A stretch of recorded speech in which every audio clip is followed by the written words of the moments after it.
Lors de l'inauguration du dojo, Regard sur la ville a eu l'honneur de pouvoir poser quelques questions à l'ancien président de la République, François Hollande. En exclusivité, voici cet échange. L'ouverture d'un établissement, qu'il soit culturel comme une médiathèque, un centre sportif, c'est toujours un événement de cohésion sociale, de réussite du territoire. Oui, il ne suffit pas d'ouvrir un équipement, qu'il soit culturel ou sportif, faut-il encore qu'il soit fréquenté, que nul ne se sente exclu de l'équipement. Donc ça ne suffit pas de mettre des financements pour l'équipement, il faut aussi mettre des financements pour le fonctionnement.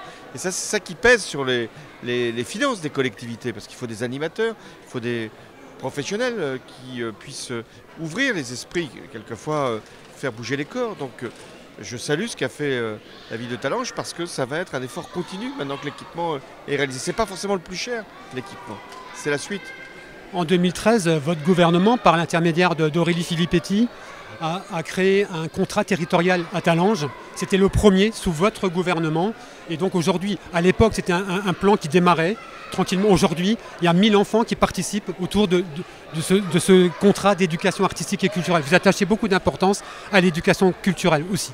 Oui, il ne peut pas y avoir d'accès à la culture sans éducation artistique.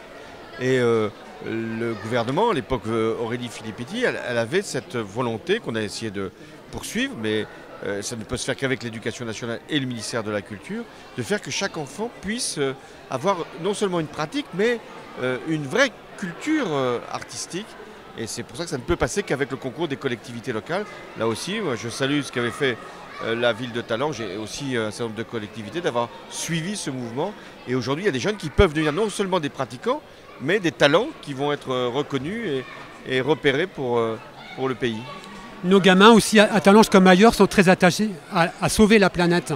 Le COP21 a remis en cause des plein de principes. Nos jeunes attendent, je crois qu'on attend, nos jeunes attendent que les choses bougent pour notre planète, pour notre vie demain.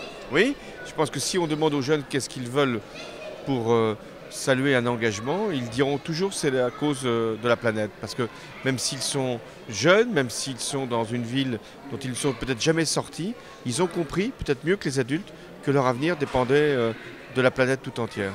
Merci à vous. Merci beaucoup.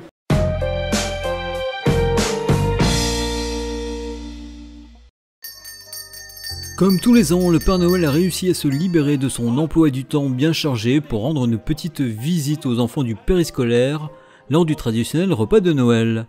Ce moment convivial fort apprécié conclut l'année au complexe Raymond Lambert, et la tradition oblige, enfants et seniors ont pu goûter la magnifique bûche de Noël réalisée pour l'occasion.